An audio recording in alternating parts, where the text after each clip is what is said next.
Why is South Africa still struggling with poverty, even after gaining freedom and democracy? It is a painful question, especially because this is a country blessed with natural resources, strong industries, fertile land, creative people, and some of the most advanced infrastructure on the African continent. Many expected that after the end of apartheid, life would quickly improve for the majority. But decades later, millions still face unemployment, housing shortages, unreliable electricity, and limited access to opportunity. To understand this, we must look beyond simple answers and explore how history, economic systems, leadership challenges, and global forces continue to shape daily life. Long before colonial rule, communities across southern Africa built organized societies, traded with neighbors, and managed land and livestock. But when European settlers arrived, land ownership changed dramatically. Through conquest and legal systems that favored settlers, large portions of land were taken away from African communities. This loss of land meant loss of livelihood, security, and long-term economic stability. When diamonds and gold were discovered, South Africa became one of the world's most important mining centers. But the wealth generated from these resources was not shared fairly. Most local people worked under harsh conditions for very low wages, while profits went to a small group and to foreign investors. Over time, this economic structure became deeply rooted. Jobs were divided by race, education was unequal, and communities were separated by law. When apartheid was formally established, these inequalities became even more institutionalized. Education systems were designed in ways that limited the skills and career paths available to the majority of the population. This was not only unfair, it also weakened the country's long-term economic potential by preventing millions of people from reaching their full abilities. When democracy arrived in 1994, it brought political rights and freedom of movement, speech, and participation. These were historic achievements that should never be underestimated. However, economic structures do not change overnight. The businesses, financial institutions, industries, and large farms that controlled wealth before democracy largely remained in the same hands afterward. The new government inherited a very difficult situation: massive inequality, high unemployment, and millions of people needing basic services immediately. Efforts were made to expand housing, healthcare, education access, and social support programs.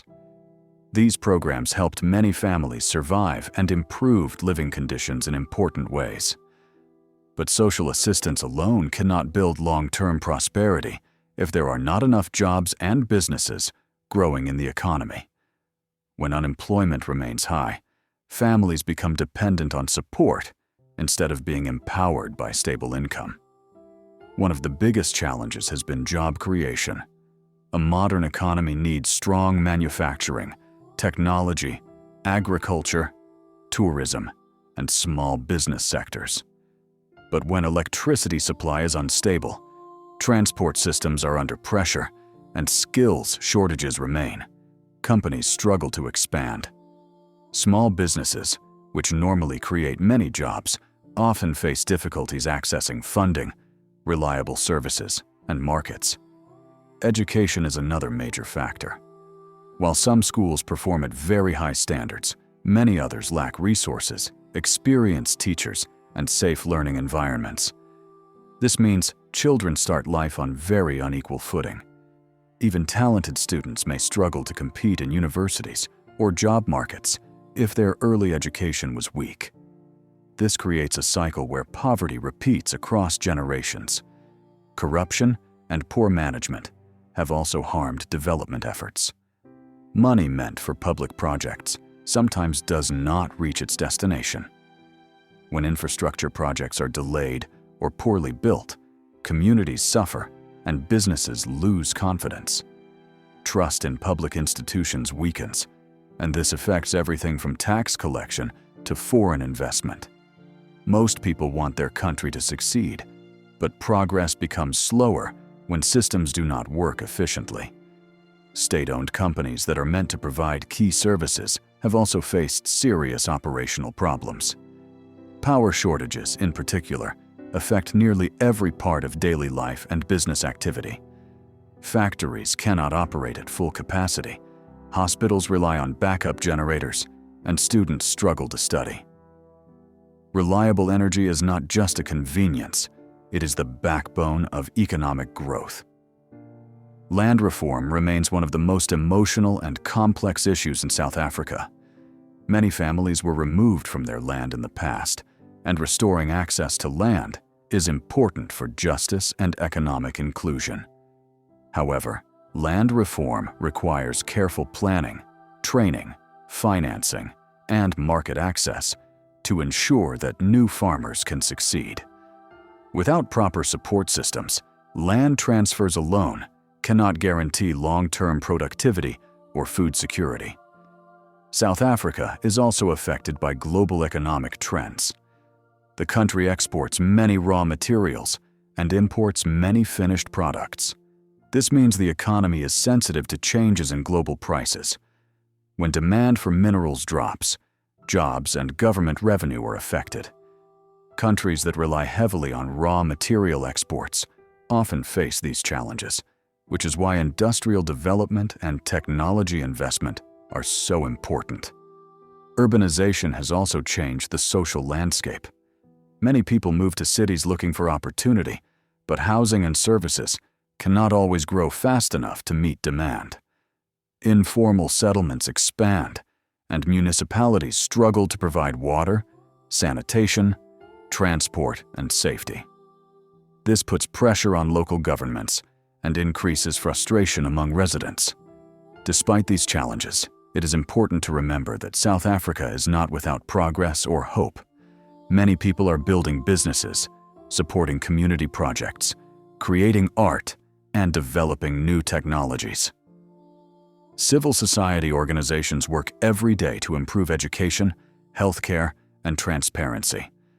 The country has strong legal institutions and an active media that holds leaders accountable, which are important foundations for long-term improvement. The real problem is not lack of talent or resources, but how opportunities are distributed and how systems function. When economic participation remains limited to a small portion of society, overall growth remains slow. True development requires including more people in ownership, skills training, and decision-making. Change also requires long-term planning that goes beyond election cycles. Infrastructure projects, education reform, industrial development, and energy systems take many years to deliver results. When policies change frequently or lack coordination, progress becomes uneven and unpredictable. Young people in particular need pathways into meaningful work. Without hope for employment, frustration grows and social stability weakens.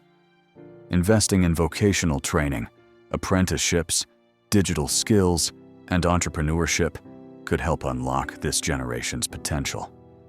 So why does poverty still affect so many in South Africa?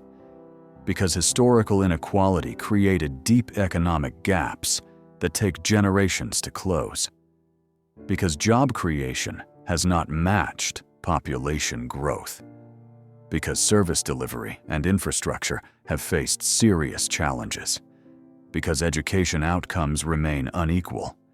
And because building a fair economy is far more difficult than changing political leadership.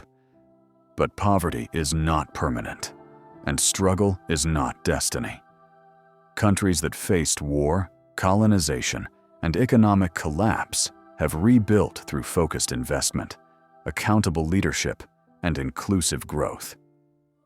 South Africa has the human energy, natural wealth, and institutional foundations to move forward. What is needed is strong commitment to education, reliable energy, support for small businesses, fair land policies with real economic backing, transparent governance, and a national focus on productivity and opportunity rather than division. Progress may be slow, but it is still possible. The story of South Africa is not only a story of pain and disappointment, it is also a story of resilience, creativity, and survival against extraordinary odds. The same strength that helped people overcome injustice can help build a more inclusive future if economic systems are shaped to serve everyone, not just a few. Because real freedom is not only the right to vote or speak, but the chance to work, to build, to dream, and to pass opportunity to the next generation. And until that chance reaches every community, the journey toward true equality and shared prosperity remains unfinished.